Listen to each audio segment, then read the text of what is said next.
நீங்க பாட்டில வீசினத நாங்க வீடியோல பார்த்தோம். அந்த பாட்டில வீசினதுனால தான் அந்த ஸ்டாம்பேட் அப்படின்றது ஏற்பட்டுச்சு.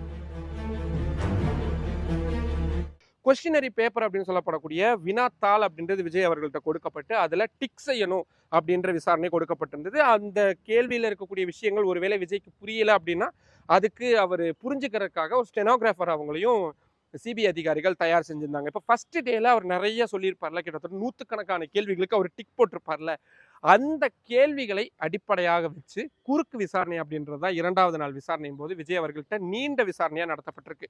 பெரும்பாலும் ஆங்கிலத்துல தான் பதில் அளிச்சிருக்கிறார் விஜய் அவர்கள். அதைவிட மிக முக்கியம் எல்லா கேள்விகளுக்குமே, எல்லா கேள்விகளும் சொல்ல முடியாது, பெரும்பாலான கேள்விகளுக்கு தெரியாது அப்படின்ற ஒரு பதிலை சொல்லியிருக்கிறாரு. மிக முக்கியமா நீங்க சரியான நேரத்துக்கு அந்த கரூர் இடத்துக்கு போயிட்டீங்களா அப்படின்னு கேட்டா, ஆமாம்மா எனக்கு கொடுத்த டைமுக்கு போயிட்டேன். ஆனா உங்களுடைய கட்சி நிர்வாகிகள் நீங்கள் மதியம் 12 மணிக்கெல்லாம் அந்த இடத்துக்கு வந்துருவீங்கன்னு சமூக வலைதளங்கள்ல போட்டாங்களே, உங்களுக்கு அதை பத்தி எதுவும் தெரியுமா? தெரியாது. அதை பத்தி அவங்க வேணும்ட்டே போட்டாங்கன்னு உங்களுக்கு எதுவும் சந்தேகம் இருக்கா? தெரியாது.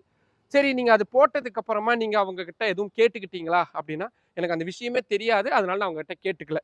சரி, எப்ப அந்த ஸ்டாம்பேட் அப்படின்றது ஆகத் தொடங்குச்சு அப்படின்றது உங்களால உறுதியா சொல்ல முடியுமா? தெரியாது. நீங்க பாட்டில வீசினத நாங்க வீடியோல பார்த்தோம். அந்த பாட்டில வீசினதுனால தான் அந்த ஸ்டாம்பேட் அப்படின்றது ஏற்பட்டுச்சுன்னு நீங்க உணர்றீங்களா? தெரியாது. ஆனா மிக முக்கியமான ஒரு பதிலை மட்டும் அவர் சொல்லியிருக்கிறார். என்ன? இதுல யார் மீதாவது சந்தேகம் உங்களுக்கு இருக்கா? அப்படின்னு நீதிபதி சிபிஐ அதிகாரிகள் கேட்டபொழுது, விஜய் அவர்கள் தமிழ்நாட்டில் இருக்கக்கூடிய சில குறிப்பிட்ட அரசியல் கட்சி தலைவர்களுடைய பெயர்களை சுட்டிக்காட்டி இருக்கிறார் அப்படின்ற ஒரு விஷயம் இருக்குது.